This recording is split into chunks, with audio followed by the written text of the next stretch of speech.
আমাদের অনন্য স্টোরি সকল প্রকার পার্ট গল্প দেখতে আমাদের চ্যানেলটি সাবস্ক্রাইব করে পাশে থাকা বেল আইকনটিতে ক্লিক করে অল নোটিফিকেশন অন করে দিন।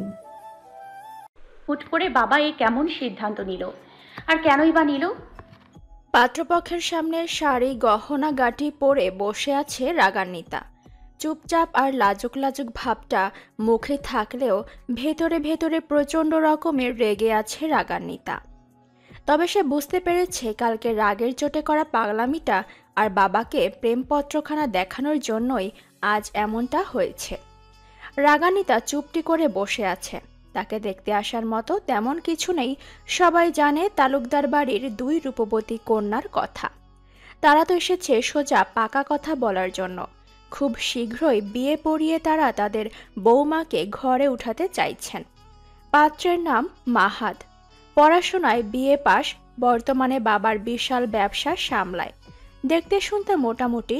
মাহাদের বাবা কাদের ব্যাপারে টেবিলের ওপর থাকা মিষ্টির বাটি থেকে একটা মিষ্টি মুখে পুরে বলল, তালুকদার সাহেব, তাহলে সামনের এখন ভালো দিন দেখা রাগান্বিতা আর আমার পোলা মাহাদের চাইরা ত্যাগ করে দিই। রাগান্বিতার বাবা বেশ কিছুক্ষণ সময় নিয়ে বললেন, ঠিক আছে। রাগান্বিতার বাবার কথা শুনে আলহামদুলিল্লাহ উচ্চারণ করল মাহাদের বাবা। পকেট থেকে একটা সুন্দর সোনার আংটি বের করে পরিয়ে দিল রাগান্বিতার হাতে। রাগান্বিতা নীরবে হজম করে নিল পুরো বিষয়টা। প্রকৃতিতে বিকেলের লগ্ন চলছিল। বর্ষণ হচ্ছিল সারা গ্রাম জুড়ে। রাগান্বিতা বারান্দায় দাঁড়িয়ে আছে চুপচাপ।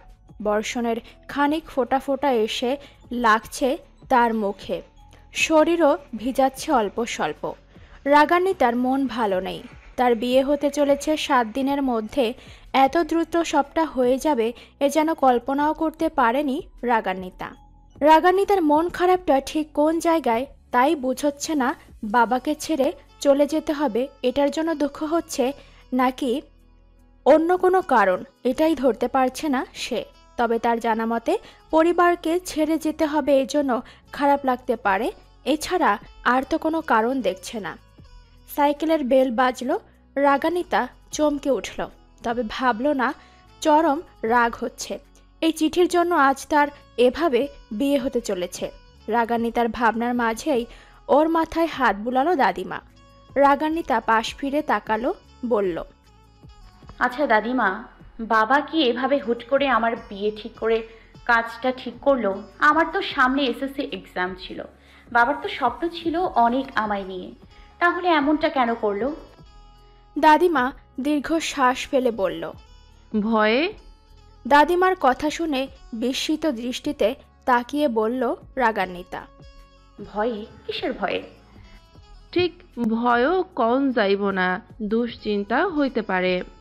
দাদিমার কথা শুনে আরেকটু অবাক হলো রাগান্বিতা, বলল, আমায় একটু বুঝিয়ে বলবে কি নিয়ে দুশ্চিন্তা করছে বাবা? মাইয়া মানুষদের বেশি স্বপ্ন দেখতে নাই। বিয়া কইরা স্বামীর সংসার এইসব নিয়েই থাকতে হয়। বিয়ার সময় বিয়া না করলে পরে ঝামেলা হয়, তুমি বুঝবা না। রাগান্বিতা কি বলবে বুঝছে না। অনেকক্ষণ চুপ থেকে আচমকাই বলে উঠল, বুবু কিভাবে মারা গেল তুমি তা জানো? সঙ্গে সঙ্গে চোখে মুখে ভয়ের আতঙ্ক ফুটে উঠল দাদিমার। দাদিমার রিয়াকশন দেখে আবারও বলল রাগান্বিতা, কি হলো দাদিমা, বলো আমায়। সেদিন সকালে বুবুর রুমে তুমি তো আগে গিয়েছিলে, বুবু কি সত্যি আত্মহত্যা করেছিল নাকি? রাগান্বিতা আরও কিছু বলবে এরই মাঝে দরজার সামনে দাঁড়িয়ে ধমকের স্বরে বলল রাগান্বিতার বাবা। রাগান্বিতা! বাবার চিৎকার শুনে রাগান্বিতা থমকে গেল। এর আগে কখনোই তার বাবা তার সাথে এতটা উচ্চ স্বরে কথা বলেনি। রাগান্বিতা তাকিয়ে রইল তার বাবার মুখের দিকে। রাগান্বিতার বাবা এগিয়ে আসলেন, কড়া কণ্ঠে বললেন, 1 সপ্তাহ পর বিয়ে। কে কি করলো, কিভাবে মরলো সেটা নিয়ে না ভেবে তোমার আগামী জীবনটা কিভাবে হবে তা নিয়ে ভাবো। কুহুর বিষয়টা নিয়ে আমি আর কোনোদিন তোমার মুখে কিছু শুনতে চাই না। কিন্তু বাবা ঠিক। রাগান্বিতার বাবা হাত দেখিয়ে রাগান্বিতাকে থামিয়ে বলল, চুপ করো, কোনো কিন্তু নেই। 1 সপ্তাহ পর তোমার বিয়ে, তুমি সে বিয়ে নিয়েই থাকবে। বিয়ের পর মাহাত চালে তুমি পড়াশোনা করবে, নয়তো করবে না, এটাই আমার শেষ কথা। বাবার কথা শুনে অনেক বড় আঘাত পেল রাগান্বিতা। কিছুক্ষণ চুপ থেকে বলল, ঠিক আছে, তুমি যা বলবে তাই হবে। রাগান্বিতা চলে গেল। দাদিমা ছলছল দৃষ্টিতে কিছুক্ষণ রাগান্বিতার বাবার মুখের দিকে তাকিয়ে তিনিও চলে গেলেন। আর রাগান্বিতার বাবা আকাশপানে তাকিয়ে দীর্ঘশ্বাস ফেললেন। কি যে শুরু হলো তার সংসারে। চোঙ্গা দিয়ে নিভে যাওয়া মাটির চুলায় ফু দিচ্ছে ইমতিয়াজ। বাহিরে ঝিরঝিরি করে অল্প বৃষ্টি পড়ছে। আগের চেয়ে রেশ অনেক কম। বর্ষার মৌসুমে খিচুড়ি খাওয়া দারুণ স্বাদ, তাই ইমতিয়াজ খিচুড়ি রান্না করছে। ফু দেওয়ার পর চুলা জ্বলতে ইমতিয়াজ শুকনো ডাল দিল চুলার মুখে। সঙ্গে সঙ্গে দাও দাও করে জ্বলে উঠল আগুন। এমন সময় তার বাড়ি ছুটে আসলো মোকলেস। হতবম্ব গলায় বলল, জানো ইমতিয়াজ ভাই কি হয়েছে? ইমতিয়াজ খিচুড়ি নাড়তে নাড়তে বলল, কি হয়েছে? আইজগো রাগান্বিতা আফারে দেখবার আইছিল ওনারা নাকি বিয়া হইব কয়দিন পর। মোকলেসের কথা শুনে একটুও চমকালো না ইমতিয়াজ, উল্টো বলল, ভালো তো, সুন্দরী মেয়েদের বেশি দিন বাপের বাড়িতে রাখতে নেই, বিয়ে দিয়ে শ্বশুর বাড়িতে পাঠানো উচিত, না হলে কার নজরে লেগে যায় বলা যায় না। তাই বলল এত হলে বিয়া দিয়া দিব। ভালো ছেলে পেলে দিব না। তার নাম কি ছেলের? মাহাদ। নিশ্চয়ই জমিদারের ছেলে। হ। ভালো। আচ্ছা শোন, খিচুড়ি রান্না করছি, তোর চেনা জানা যত ছেলে পেলে আছে নিয়ে আয়, আজ সবাই একসাথে খিচুড়ি খাবো। মোকলেস খুশি হলো, বলল, আচ্ছা ভাই। ইমতিয়াজ আর কিছু বলল না, জোরে জোরে খিচুড়ি নাড়তে লাগলো। চোখ মুখের ভঙ্গি খুবই স্বাভাবিক তার।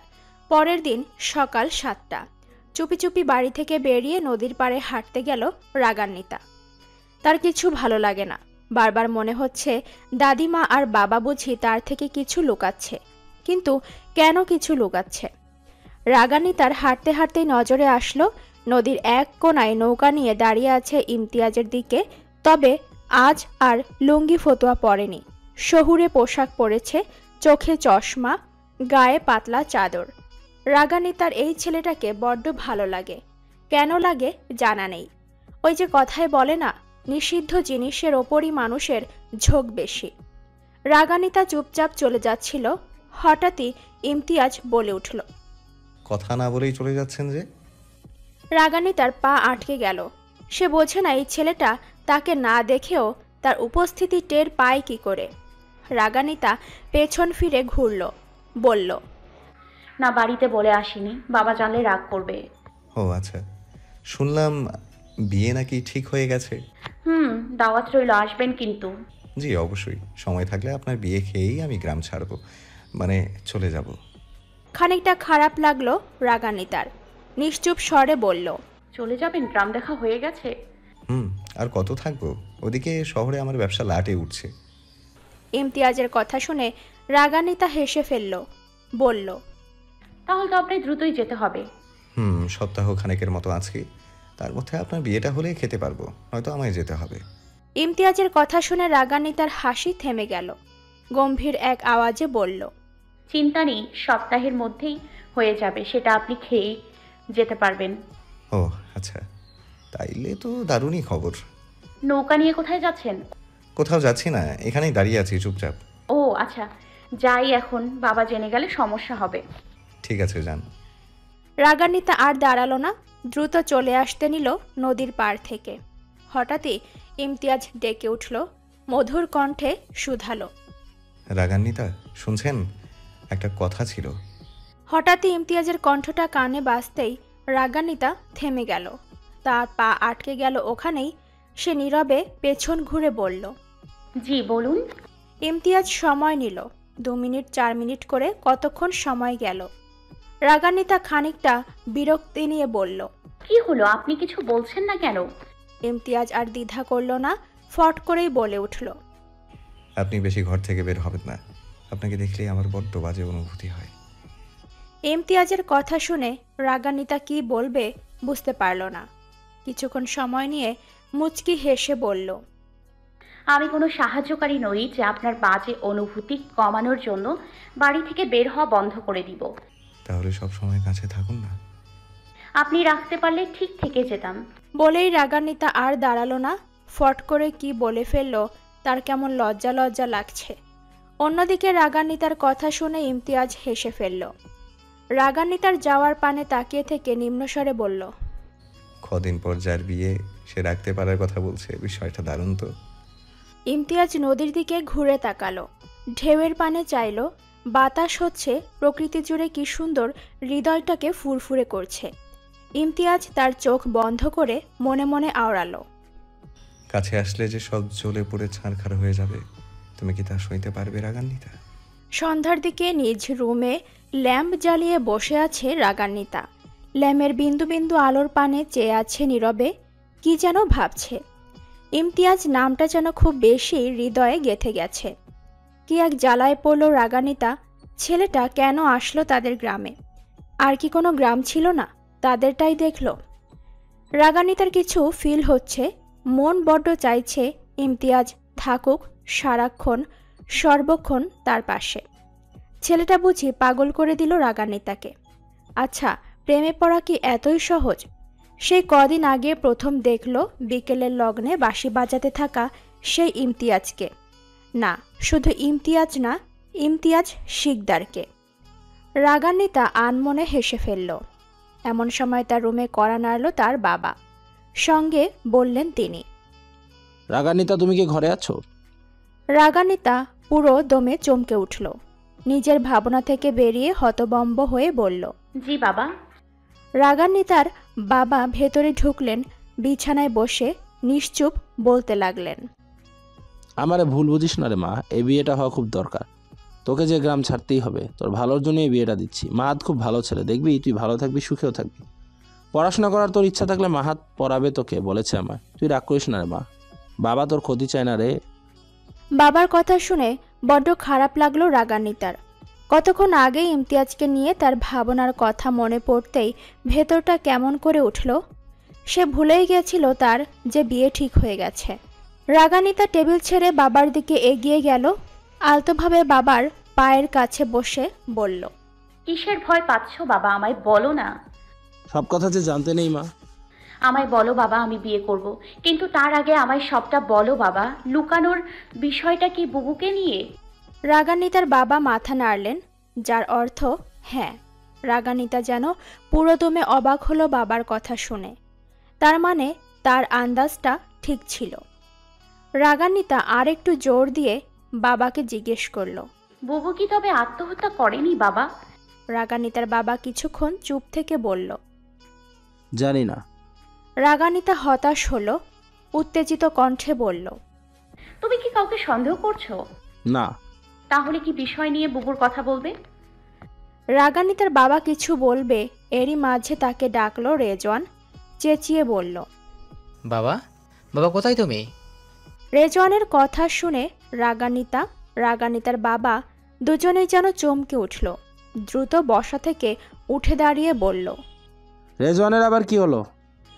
রাগান্বিতা আর রাগান্বিতার বাবা দুজনেই হন্তদন্ত হয়ে রুম থেকে বেরোলেন। সিঁড়ি বেয়ে নিচে নামতে নামতে বলল রাগান্বিতার বাবা, কি হয়েছে, তুমি এভাবে চেঁচাচ্ছ কেন? কেন চেল্লাচ্ছি সেটা তোমার গুণধর ছোট মেয়েকেই জিজ্ঞেস করো। রাগান্বিতা যেন অবাক তার ভাইয়ের কথা শুনে। বিস্ময়কর চেহারা নিয়ে রেজওয়ানের দিকে তাকিয়ে বলল, কি করেছি আমি দাদা ভাই? তোর নামে কোথা থেকে ঘন ঘন চিঠি আসে রাগান্বিতা? রাগান্বিতার পিলে যেন চমকে উঠল ভাইয়ের কথা শুনে। তার নামে চিঠি আসে, এটা তার ভাই কি করে জানল? সে ঘন ঘন চিঠি আসার কথাটা তো কাউকে বলেনি, শুধু ওই একটার কথাই বলেছিল, শুধু বাবাকে। রাগান্বিতার বাবা রাগান্বিতার দিকে এক পলক তাকিয়ে রেজওয়ানের দিকে মুখ করে বলল, ঘন ঘন কই, ওর নামে তো একটাই চিঠি এসেছে। উত্তরে বাবার দিকে একটা চিঠি এগিয়ে দিয়ে বলল, শুধু একটা না বাবা, ওর নামে আরও চিঠি এসেছে। রাগান্বিতার বাবা এবার রাগান্বিতার দিকে এগিয়ে গেল। বাবার চাহনি দেখে রাগান্বিতা মাথা নিচু করে ফেলল। রাগান্বিতার বাবা রাগান্বিতার দিকে তাকিয়ে বললেন, এসব কি সত্যি রাগান্বিতা? রাগান্বিতা চুপ। রাগান্বিতাকে চুপ থাকতে দেখে ধমকের স্বরে জিজ্ঞেস করলো রাগান্বিতার বাবা, কি হলো, কথা বলছো না কেন? এর আগেও চিঠি পেয়েছো তুমি? রাগান্বিতা হ্যাঁ বোধক মাথা নাড়ল। সঙ্গে সঙ্গে তার গালে সজোরে থাপ্পড় বসিয়ে দিল মোতালেব তালুকদার। উপস্থিত সবাই যেন স্তব্ধ বনে গেল, এমনকি রেজওয়ানও। সে ভাবেনি চিঠির জন্য রাগানিতার গালে থাপ্পড় বসিয়ে দিবে বাবা। রাগানিতার বাবা রেগে গিয়ে উচ্চ স্বরে বললেন, তোমার নামে বারবার চিঠি এসেছে, অথচ তুমি আমাদের জানানোর প্রয়োজন মনে করোনি? বেশি বড় হয়ে গেছো নাকি? রাগানিতা ছলছল দৃষ্টিতে শুধু তাকিয়ে রইল বাবার মুখের দিকে। সামান্য কয়টা চিঠি আসার জন্য তার বাবা তাকে মারল। এখানে তার কি দোষ? সে কি কাউকে বলেছিল তার নামে চিঠি পাঠাতে? রাগানিতার বাবা চেঁচিয়ে কাশেমকে ডাকল। কাশেম দরজার সামনেই দাঁড়ানো ছিল, তাই দেরি না করে দৌড়ে ছুটে এসে বলল, এই তো আমি। কোন সাহেব? তুই এক্ষুনি মাহাতদের বাড়ি যাবি, ওর বাবাকে বলবি বিয়ে 1 সপ্তাহ পর নয় কাল বাদে পরশুই দিয়ে দেব। রাগান্বিতাকে পরশু দিনে বাড়ি থেকে বিদায় দেওয়া হবে। কোনো কিছু নিয়ে যেন তারা চিন্তা না করে, সবটা আমি বুঝে নেব। কাশেম মাথা নুইয়ে বলল, আচ্ছা সাহেব। কাশেম আর দাঁড়ালো না, দ্রুত পা চালালো মাহাতদের বাড়ি যাওয়ার জন্য। রাগান্বিতার বাবা রাগান্বিতার দিকে তাকিয়ে বলল, এই বিষয় নিয়ে আমরা আর কোনো কথা বলবো না, যে যার ঘরে যাও। রাগান্বিতার বাবা চলে গেলেন। বাবা যেতেই রেজওয়ান তার হাতের চিঠিটা টেবিলের ওপর রাখল, ছুটে গেল বাবার পিছু পিছু। বাবা এত তাড়াহুড়ো করছে কেন বিয়েটা নিয়ে? রাগান্বিতা ঠায় দাঁড়িয়ে রইল।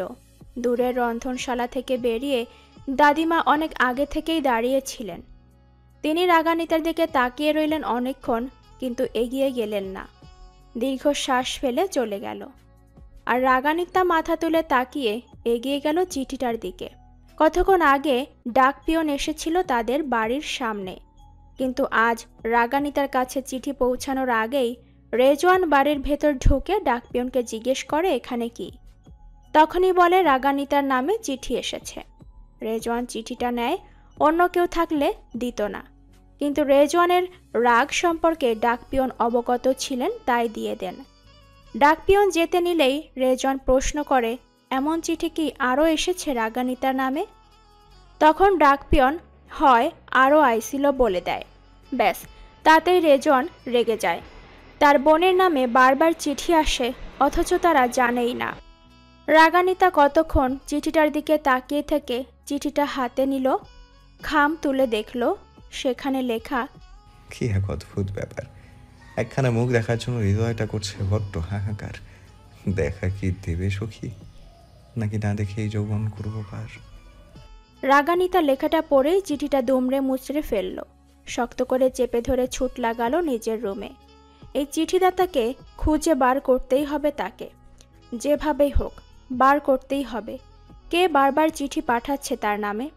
বাড়ি জুড়ে উৎসবের মেলা, গায়ে হলুদের তোড়জোড় চলছে সকাল থেকে। লাল নীল হলুদ সহ নানা রঙের রঙিন কাগজ দিয়ে সাজানো হয়েছে রাগান্বিতাদের বাড়ির উঠোনটা। গ্রামের আশেপাশের মেয়ে বউরা ভিড় করছে রাগান্বিতাদের বাড়ির চারদিকে। গায়ে হলুদের জন্য হলদি, গিলা, মেহেন্দি পাতা, পান সুপারি সহ ল্যাম্প দিয়ে সাজানো হচ্ছে ডালা। কোলে কলসি চেপে আম গাছের মাঝখানের ডাল সহ পাতা দিয়ে কলসির মুখের ভেতর দিয়ে খানিকটা ঢেকে বাড়ির উত্তর দিকের বড় খালটার দিকে যাচ্ছে সবাই পানি আনার জন্য। সেই পানি দিয়েই রাগান্বিতার গায়ে হলুদ মাখিয়ে গোসল করানো হবে। বিয়ের তোড়জোড়ে পুরো তালুকদার ভিলা মেতে উঠেছে। রাগান্বিতার বাবা সকাল থেকেই এটা ওটা নিয়ে কাজ করে যাচ্ছেন, রেজওয়ানও বসে নেই। তালুকদার ভিলার কাজের লোক রামুকেও খবর দেয়া হয়েছিল, কিন্তু তার বাবা অনেক অসুস্থ থাকায় আসতে পারেনি। বাড়ির উঠানে পাটা পুতা বিছিয়ে হলুদ, গিলা আর মেহেন্দি পাতা বাড়ছেন রাগান্বিতার দাদিমা। সঙ্গে নারীরা তাদের প্রচলিত হয়লা গান করছে। আনন্দে মাতোয়ারা হচ্ছে পুরো তালুকদার ভিলা। ছোট ছোট বাচ্চারা নাচছে মন খুলে। গ্রামবাসীরা কাজ করছে আনন্দ নিয়ে। গায়ে হলুদ রঙের একটা শাড়ি পরে জানালার ধারে দাঁড়িয়ে আছে রাগান্বিতা। হলদে ফুল দিয়ে সাজানো হয়েছে তাকে। রাগান্বিতার মন ভালো নেই, তার বড্ড খারাপ লাগছে। এই মুহূর্তে তার বিয়ে করার একদমই কোনো ইচ্ছে নেই। কিন্তু বাবা, রাগান্বিতা তার গালে হাত দিল। বাবার দেয়া চরটা সে মনে করল। এমনটা নয় রাগান্বিতা খুব বেশি আঘাত পেয়েছে, বাবার চর দেওয়ার জন্য তার খারাপ লাগছে, তার থেকে তার বাবা কিছু লুকাচ্ছে বলে। রাগান্বিতা বুঝেছে কোনো এক অজানা ভয়ের কারণে তার বাবা তাকে বিয়ে দিতে চাইছে। সঙ্গে এই কেশবপুর ছাড়ার জন্য বলছে। কিন্তু এমন কি থাকতে পারে যার জন্য তার বাবা তাকে দূরে সরানোর এতটা উতলা হয়ে গেছে? তাকে পাঠানো ওই চিঠিগুলো কে লেখে এটাই বুঝতে পারছে না রাগান্বিতা। এই গ্রামের যে কেউ নয় এটা সে বুঝেছে, তবে কোথাকার সে? রাগান্বিতা রুম কড়া নাড়ল। রাগান্বিতা পেছন ঘুরল। তার রুমের সামনেই দাঁড়িয়ে আছে আতিক, মুখটা শুকনো। রাগান্বিতা এগিয়ে গেল, ধীর স্বরে বলল, কিছু কি বলবি? আতিক তার দিকে একটা চিরকুট এগিয়ে দিয়ে বলল, এইটা আপনার জন্য আফা। রাগান্বিতা নিল, বিস্মিত হলো খুব, বলল, এটা কোথায় পেলি তুই? আতিক কিছু বলল না, দৌড়ে ছুটে গেল নিচে। রাগান্বিতা ডাকলো একবার, কিন্তু তাও সে দাঁড়ালো না।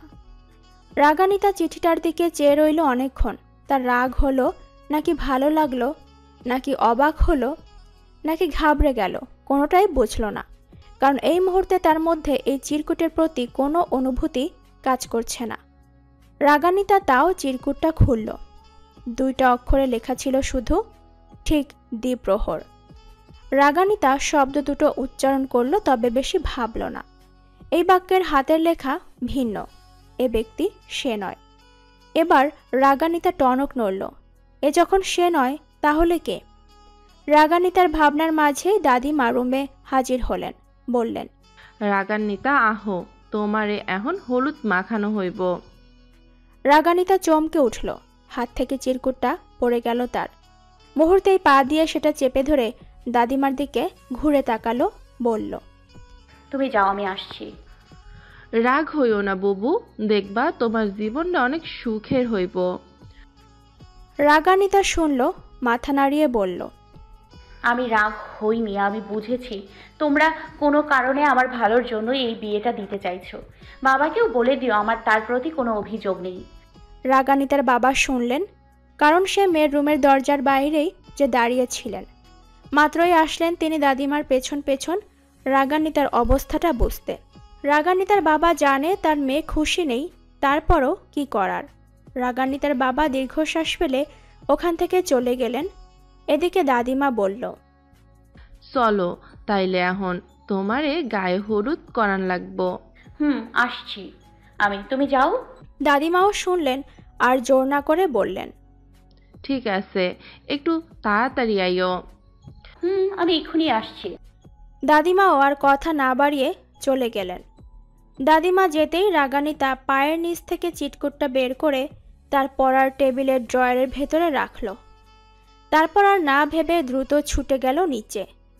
নিজের সেই ছোট্ট কুঁড়েঘরের নিচে মাটিতে মাথার নিচে 2 হাত দিয়ে শুয়ে আছে ইমতিয়াজ। কাল রাগান্বিতার বিয়ে, এই বিয়ে খেয়েই সে চলে যাবে শহরে। তার ব্যবসার না জানি তাকে ছাড়া কি অবস্থা হচ্ছে। ইমতিয়াজ মাস্টার্স ফাইনাল ইয়ারে আছে, অবশ্য আছে বললে ভুল হবে, সে ফাইনাল ইয়ারের পরীক্ষা দিয়েই এখানে এসেছে, আর কদিন পর রেজাল্ট দিল বলে। রাগান্বিতার সাথে ইমতিয়াজের বয়সের তুলনা করলে গুনে গুনে সে রাগান্বিতার থেকে 9 বছরের বড়, আর মাহাদের সাথে প্রায় 10 বছরেরও সেমই ধরা যায়। ইমতিয়াজ তার মাথা ঝাঁকড়ালো, এগুলো কি ভাবছে সে? মাঝে মাঝে নিজের কিছু উদ্ভট কথা শুনলে ইমতিয়াজের বড্ড রাগ ওঠে। নিজেই নিজেকে খুন করার ইচ্ছে জাগে, কিন্তু তাকে তো খুন হলে চলবে না। ইমতিয়াজের বাড়ি দৌড়ে আসলো মোকলেস, বলল, ইমতিয়াজ ভাই, রাগান্বিতা আফার গায়ে হলুদ যাইবেন না? ইমতিয়াজের কোনো হেলদোল দেখা গেল না। সে নিশ্চুপ স্বরে বলল, না, মাইয়া মানুষের গায়ে হলুদে যাই আমরা কি করব? মোকলেস হাসল, ইমতিয়াজের পাশে শুয়ে বলল, জানেন ভাই, আপনি যখন আমার মতো কইরা কতক্ষণ আমার যে কি ভালো লাগে, কালই চইলে যাবেন ভাইজান। প্রচণ্ড মন খারাপ হলো মোকলেসের। ইমতিয়াজ মোকলেসের মাথায় হাত বুলালো, বলল, আরে মন খারাপ করিস কেন, আমি আবার আসবো তো। সত্যি আইবেন ভাইজান? ইমতিয়াজ আশ্বাস দিল, বলল, মোকলেস খুশি হলো। আচমকা ইমতিয়াজকে জড়িয়ে ধরে বলল, আপনি খুব ভালো ভাইজান। ইমতিয়াজ অবাক হলো, মিটমিট করে হাসল, শুধু কিছু বলল না। তবে তার মাথায় ঘুরছিল মোকলেসের বলা কথাটা, আপনি খুব ভালো ভাইজান। পুষ্কনি পূব পার কালাদলা মাটি, সেই মাটিতে জন্ম হইছে মেন্দিনা গাছটি। মেহেন্দি গাছটির আড়ালে রাগান্বিতা মাহাত দুইজনে, হাতে বাঁশি মুখে পান, বাজায় বাঁশি মাহাজান। নতুন পুষ্কনির পারে ভুয়া রইলাম সাইরে সাইরে, ও পানো সখিরে আমি কি ফুল ভাসাইলাম জলে। সেই না ফুলের রেণু খাইয়া রাগান্বিতা গেল পাগল হইয়া। আম্বুলতলা বইয়া বিবি তাম্বুরা টানায়, ফুলতলা বইয়া বিবি বাবাজান রে বোলায়। বাবাজানের দুয়ার দ্বারে রেশমের বন্ধন, তাইয়ার তলে যাইয়া বিবি জুড়িল কান্দন। বাবাই কইছে কাইন্দনা বিবি, বেলা হইল শেষ, জলদি কইরা মেলা করো আপনের ওই দেশ। কদ্দুরহানে যাইয়া বিবি ফিরা ফিরা চায়, আজ বুঝি বাবাজান রে দালান খালি হইয়া যায়। রাগান্বিতার গায়ে হলুদ মাখাতে মাখাতে এ ধরনের নানা রকমের হয়লা গান গাইছেন গায়ের ভাবি, বউ, দাদিরা। সঙ্গে নারকেল গাছের শলার একটু অংশ নিয়ে রাগান্বিতার হাতে মেহেদি লাগানো হচ্ছে। 2 হাত ভরিয়ে দিচ্ছে সবাই মিলে। রাগান্বিতা ঠায় বসে আছে চুপচাপ, কেমন যেন নিজেকে বড্ড অনুভূতিহীন লাগছে। কোথাও গিয়ে বড্ড খারাপ লাগছে, কেউ বুঝি ছেড়ে চলে যাচ্ছে তাকে। হঠাৎই হালকা হাওয়া হটল, রাগান্বিতার ভেতরটা বুঝি থমকে গেল। সে আশেপাশে তাকালো, তার মনে হলো কেউ বুঝি এসেছে তার আশেপাশে, বড় আপন কেউ। গায়ে হলুদ লাগিয়ে নিশ্চুপে বাড়ির উঠোনে বসে আছে রাগান্বিতা। বুক ভরা দীর্ঘশ্বাস ব্যতীত আর কিছু ফিল হচ্ছে না। সেই দীর্ঘশ্বাসের ভিড়েই গায়ে কলসি ভরা ঠান্ডা পানি ঢালা হলো গায়ে, করানো হলো গোসল। গায়ে বোয়া হলুদগুলো নিমেষেই টুকরো টুকরো করে মুছে যাচ্ছিল শরীর থেকে। রাগান্বিতা তার চোখ বন্ধ করে নিল। সঙ্গে সঙ্গে ভেসে উঠল সেই ভর সন্ধ্যাবেলা বাঁশির সুর শুনে দেখতে যাওয়া সেই ইমতিয়াজ শিকদারকে। রাগান্বিতা চোখ খুলে ফেলল। এটা কি ঠিক হচ্ছে? বিয়ের আসরে অন্য পুরুষের চেহারা ভেসে ওঠা। রাগান্বিতা চোখ খুলে ফেলল, আর ভাবল না কিছু। অন্যদিকে কলা গাছের আড়ালে দাঁড়িয়েছিল ইমতিয়াজ। সে এসেছিল এক ঝলক হলদে রাঙা রাগান্বিতাকে দেখতে। এক ঝলক দেখল, নিচু স্বরে আওড়ালো, তুমি এত মায়াবী কেন রাগান্বিতা? তোমাকে দেখলেই আমার বড্ড মায়া লাগে। ইমতিয়াজ কথাটা বলেই চলে গেল। হঠাৎ রাস্তার পথে দেখা মিলল রাগান্বিতার বাবার সাথে। তার পাশেই দাঁড়িয়েছিল রেজওয়ান। দুজনেই বিয়ের কাজে ব্যস্ত। ইমতিয়াজ তেমন কিছু না বলে পাশ কাটিয়ে চলে যেতে নিল তাদের, কিন্তু যাওয়া আর হলো না। তাকে ডাকলেন রাগান্বিতার বাবা। আরে ছেলে, তুমি ইমতিয়াজ না? এখানে কি করছো? ইমতিয়াজ এগিয়ে গেল, স্পষ্ট ভাষায় বলল, জি জমিদার সাহেব, আমি ইমতিয়াজ শিকদার। ঠিক আছে ঠিক আছে। এখানে কি করছো? তেমন কিছু করছি না, আসলে কাল চলে যাব তো, তাই একটু গ্রাম ঘুরতে বেরিয়েছিলাম, কিন্তু কখন যে আপনাদের বাড়ির পেছনে চলে এসেছি বুঝতে পারিনি, তাই চলে যাচ্ছি। আপনাদের বিব্রত করার জন্য দুঃখিত। রাগান্বিতার বাবা কেন যেন মুগ্ধ হলেন ইমতিয়াজের কথা শুনে। কত সহজে সত্যি কথা নির্দ্বিধায় বলে দিল, আবার ক্ষমাও চাইল। রাগান্বিতার বাবা হালকা একটু হাসলেন, বললেন, ঠিক আছে, কোনো ব্যাপার না, কাল বিয়েতে কিন্তু অবশ্যই এসো। জি অবশ্যই আসবো। রাগান্বিতাও বলেছিল আমি যেন বিয়েটা খেয়ে যাই। আমি বিয়ে খেয়েই চলে যাব, যতই হোক জমিদার কন্যার বিয়ে, না আসলে হয়। এসো। জি আজ আসি তাহলে জমিদার সাহেব। এসো। ইমতিয়াজ আর দাঁড়ালো না, চলে গেল সামনে। তবে যাওয়ার আগে রেজওয়ানের দিকে তাকিয়ে এক ঝলক মিষ্টি হেসেছিল। রেজওয়ানও হেসেছে। ইমতিয়াজ বাড়ির বাহিরে বেরিয়ে গেল। দূর থেকে বাড়ির বারান্দার পথ পেরিয়ে ভেজালো শরীরে গামছা পেঁচিয়ে যাওয়া রাগান্বিতা তা খেয়াল করল। সে বুঝেছে ইমতিয়াজ এসেছিল, কিন্তু তার সাথে দেখা হলো না। কিন্তু সে তো জানল না, আড়ালে এক ঝলক তাকে দেখেই চলে যাচ্ছে ইমতিয়াজ। রাতের আকাশ জুড়ে ঝলমল করছে তারা, চাঁদ উঠেছে মাঝখান দিয়ে, গাছের পাতা নড়ছে বারংবার। কি ছমছমে ব্যাপার। রাগান্বিতা দাঁড়িয়ে আছে তার রুমের জানালার ধারে। কাল এমন সময় বুঝি সে থাকবে শ্বশুর বাড়ি। মাহাদ নামের ছেলেটি হয়ে যাবে তার স্বামী। রাগান্বিতার কেন যেন খারাপ লাগছে মাহাদকে তার স্বামী হিসেবে মানতে, কেন যেন মেনে নিতে ইচ্ছে করছে না। রাগান্বিতার ইমতিয়াজকে বড্ড মনে ধরেছে, তার জন্য মনটা কাঁদছে। একটা 16 বছর বয়সী কন্যার মাথায় এসব ভাবনা আসা কি আদৌ সঠিক? সে বুঝি ভুল করছে, যা হওয়ার নয় তা নিয়ে ভাবছে। এগুলো ঠিক না। রাগান্বিতা চোখ বন্ধ করে ফেলল। একটা সুন্দর সকাল, বিয়ের আমেজে চারপাশ মুখরিত। বাড়ির উঠোনে এক কর্নারে ইট পেতে চুলা বানিয়ে বড় বড় ড্যাগে বিয়ের রান্নার কাজ চলছে। পরপর দুটো ইটের চুলোয় রান্না হচ্ছে। গ্রামের সকলে হাতে হাতে কাজ করছেন। বাবুর্চিও ডাকা হয়েছে। রাগান্বিতার চাচা মজিদ তালুকদার দারুণ রান্না করেন। গ্রামগঞ্জের কোনো বিয়ের অনুষ্ঠান পড়লেই সবার আগে তাকে ডাকা হয়। সেও ভাবেনি হঠাৎ করে ভাইজান রাগান্বিতার বিয়ে দিয়ে দিবে। তবে আবার ভাবল বুঝি বড় মেয়েটার কার্যক্রমের ভয়ে। দুপুর ঠিক 12টা। কাঠফাটা রোদ্দুর উঠেছে গ্রাম জুড়ে। গরমে তৃষ্ণায় বুঝি সবারই প্রাণ যায় যায়। সেই রোদের তাপেই বাড়ির উঠানে পা রাখল ইমতিয়াজ। পরনে তার সাদা পাঞ্জাবি, চুলগুলো গোছানো, চোখে চশমা নেই। চশমাটা সবসময় ঠিক লাগে না, ইমতিয়াজের মাঝে মধ্যে লাগে মাথা ব্যথা করলে। আর কতক্ষণ পরেই রাগান্বিতার বিয়ের কাজী সাহেবও ইতিমধ্যে এসে গেছে রাগান্বিতাদের বাড়ির উঠোনে। রান্নার কার্যক্রম প্রায় শেষের দিকে। ফিরনি চড়িয়েছেন তারা, তাও হয়ে এসেছে।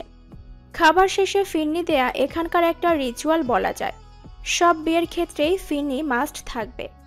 ইমতিয়াজ এদিক সেদিক ঘুরে তাকিয়ে চলে গেল বাড়ির ভেতরে। তার হাতে একগুচ্ছ গোলাপ ফুল। ইমতিয়াজ নির্দ্বিধায় সিঁড়ি বেয়ে উপরে উঠল। ঘর ভর্তি মানুষের আনাগোনা থাকায় তাকে কেউ তেমন নজরে আনল না। দুপুরের রোদ্দুরে পোড়া গরমের মাঝে হাতে পাখা নিয়ে আতিব আর গ্রামের ছোট ছোট ছেলেমেয়েরা গোল হয়ে বসে আছে রাগান্বিতার পাশে। রাগান্বিতাকে বাতাস করছে তারা। রাগান্বিতার বুকটা কেমন যেন করে উঠল। তার মনে হলো আবার বুঝি কেউ এলো। পরাণ পাখি বড্ড ছটফট করছে তার। সে ছটফটের মাঝেই তার রুমের দরজায় নক করলো কেউ। স্পষ্ট স্বরে ভেসে আসলো এক পুরুষালী কণ্ঠ। কানে বাজলো, কেউ বলল, আসবো? রাগান্বিতা থমকে গেল। বিয়ে বাড়ি সাজ আর গাঢ় চোখের কাজল নিয়ে সে তাকালো দুয়ারের দিকে। সাদা পাঞ্জাবি পরিহিত চশমাবিহীন দেখা মিলল সেই মানুষটির। সে দেখল, গভীর দৃষ্টি নিক্ষেপ করলো ছেলেটার দিকে। কি সাহস ছেলেটার, এভাবে এসে পড়ল তার রুমে। কেউ দেখে ফেলার ভয় ডর নেই নাকি? রাগান্বিতা চোখের ইশারায় ভেতরে আসতে বলল। ইমতিয়াজ এলো। রাগান্বিতা ধীরে ধীরে লাল বেনারসি ধরে বিছানা ছেড়ে নামলো। ইমতিয়াজ তার চোখের তৃষ্ণা মেটালো। লাল রঙা বেনারসি শাড়ি, গা ভর্তি গহনা গাটি, নাকে অলংকার, ঠোঁটে লিপস্টিক, কাজল কালো চোখ। রাগান্বিতার এই রূপ যেন নিমেষেই গোটা এক পুরুষ জাতি ধ্বংস করার ক্ষমতা রাখে। মেয়েটা এত বেশি সুন্দর কেন? ইমতিয়াজ চোখ সরিয়ে ফেলল, নীরবে বলল, আপনার এই রূপের কাছে আমার আনা এই হাতের গোলাপও বুঝি তুচ্ছ লাগছে রাগান্বিতা। রাগান্বিতা কিছু বলে না, তাকায় ইমতিয়াজের হাতের ফুলগুলোর দিকে, বলে, আমার জন্য? সম্মতি জানায় ইমতিয়াজ, বলে, কিন্তু এখন মনে হচ্ছে না নাই ঠিক ছিল। আপনি নিজেই তো একটা জ্বলন্ত ফুল। রাগান্বিতা এবারও এ কথার জবাব দেয় না। নিজের হাতটা এগিয়ে দিয়ে বলে, এনেছেন যখন দিন আমায়। ইমতিয়াজ দিল, বলল, একটু সাবধান, কাটা ছাড়িয়েছি, তাও আল লাগতে পারে। একটু না হয় লাগুক ক্ষত। আপনার তো আর পাওয়া হলো না, আপনার দেয়া ফুলের আঘাতেই না হয় নিলাম। ইমতিয়াজ হাসে, ফিসফিস করে বলে, ইমতিয়াজ যে খুব ধারালো অস্ত্র, ষোড়শী কন্যা, যাকে ধরতে গেলে ক্ষত ছাড়া আর কিছুই মিলত না। রাগান্বিতা এবার দমল না, নিজেও ফিসফিস করে বলল, ইমতিয়াজ পাথর হলে রাগান্বিতাও সেই পাথরে ফুটে ওঠা ফুল হতো। মলিন হলে আঘাত শেষে সেই অস্ত্রের ধার কমিয়ে প্রেমের ফুল ফোটাতো। ইমতিয়াজ দুকদম পিছিয়ে গেল, বিস্মিত স্বরে বলল, ইমতিয়াজের মায়াতে বেশি আটকিও না মেয়ে, সে যে ধ্বংস ছাড়া আর কিছুই দিতে পারবে না। কথাটা বলেই আর দাঁড়ালো না ইমতিয়াজ, দ্রুত নিচে চলে গেল। রাগান্বিতা ঠায় দাঁড়িয়ে শুধু দেখেই গেল ইমতিয়াজের যাওয়াটা। আচমকাই হাতে কাটা বিঁধল রাগান্বিতার। সে তাকালো তার হাতের দিকে। বাম হাতের বুড়ো আঙুল দিয়ে রক্ত বের হচ্ছে। আঘাত লেগেছে। রাগান্বিতা স্তব্ধ হয়ে আঘাতপ্রাপ্ত আঙুলের দিকে তাকিয়ে বলল, আপনি কাটার আঘাতেই দিলেন ইমতিয়াজ, ভালোবাসার সুভাষ আর ছড়াতে পারলেন না। সময় গড়ালো। দুপুর ছাড়িয়ে বিকেল হওয়ার পূর্বাভাস দিচ্ছে। চিন্তিত মুখে বসে আছে সবাই, কারণ বরপক্ষের আসার কোনো নামগন্ধ পাওয়া যাচ্ছে না। কথা ছিল জোহরের নামাজ সেরেই বিয়ে পড়ানো হবে, কিন্তু জোহর পেরিয়ে আসর চলে আসলো, তাও তাদের খবর নেই। রাগান্বিতার বাবার মাথায় হাত। সে কিছুই বুঝতে পারছে না। কাশেমকে পাঠিয়েছে মাহাতদের বাড়ি খবর আনতে। অনেকক্ষণ পর কাশেম ছুটে আসলো, থমথমে কণ্ঠে বলল, সর্বনাশ হয়ে গেছে ভাইজানেরা, মাহাতকে নাকি খুঁজে পাওয়া যাচ্ছে না কাল রাত থেকে। সঙ্গে সঙ্গে পুরো জমিদার বাড়ি থমকে গেল। রাগান্বিতার বাবা পড়ে যেতে নিলেন। তাকে ধরল রেজওয়ান। এটা কি হলো? এখন মেয়েটার জীবনটার কি হবে? বিয়ে ভেঙে যাওয়া মেয়েকে কেউ কি আর বিয়ে করতে চাইবে? কিন্তু মাহাত গেল কই? হঠাৎ করে নিখোঁজ হলো কেন?